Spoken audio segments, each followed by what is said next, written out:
अब तो सरकारी व्यवस्था है और हम किसी के प्रति आक्षेप प्रत्याक्षेप करने का स्वभाव हमारा नहीं है, लेकिन जहां जहां प्रायः सरकारी व्यवस्था होती है वह असरकारी होती है, असरकारी कम होती है। पूज्य बाबा ठाकुरदास जी कहते थे, सरकारी काम असरकारी कम होता है। बोलो भक्त वत्सल भगवान की जय। क्योंकि असरकारी इसलिए क्यों, उसमें ड्यूटी का भाव होता है, सेवा का भाव नहीं होता है, ड्यूटी का भाव होता है।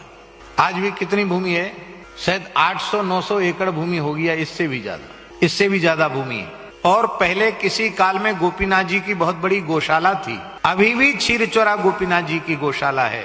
लेकिन बड़े दुख की बात है, उस गौशाला में प्रायः जर्सी गोवंश है, वेद लक्षणा भारतीय देसी गोवंश नहीं है। और ये गोपीनाथ जी के प्रति बहुत बड़ा अपराध है, ये सरकारी अपराध है। वहां विशुद्ध वेद लक्षणा भारतीय देसी गाय ही होनी चाहिए और भारतीय देसी गायों के दूध दही घृत का ही भोग गोपीनाथ जी को लगाया जाना चाहिए।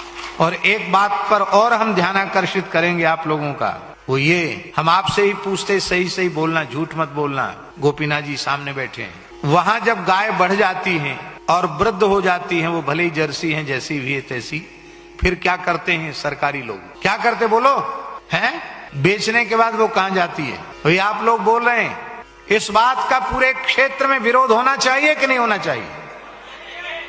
तो आप लोग सो क्यों रहे हैं? फिर संगठित होकर के आप सरकार पर दबाव डालिए। इतनी बड़ी भूमि, हजारों गाय वहां पल सकती है, और ना पल सके तो हम कहते ये तो बिल्कुल नहीं। जिस पहली बात तो यह है कि विशुद्ध वेद लक्षणा भारतीय गाय वहां होनी चाहिए, जर्सी वर्सी संकर प्रजाति का पशु वहां गाय के नाम पर नहीं होना चाहिए, पहली बात। दूसरी बात, जिस गाय ने गोपीनाथ जी को दूध पिलाया है वो गाय वृद्ध होने तक, प्राणांत तक गोपीनाथ जी के ही आश्रय में रहनी चाहिए, वो कट्टी घर नहीं जानी चाहिए। इतनी हजारों सैकड़ों हजारों एकड़ भूमि है और गवर्नमेंट सब खा रही है उसको, कर्मचारी लगे हुए, नीलाम होती है गाय। ये जानकर कितनी पीड़ा होती, कितना दुख होता है।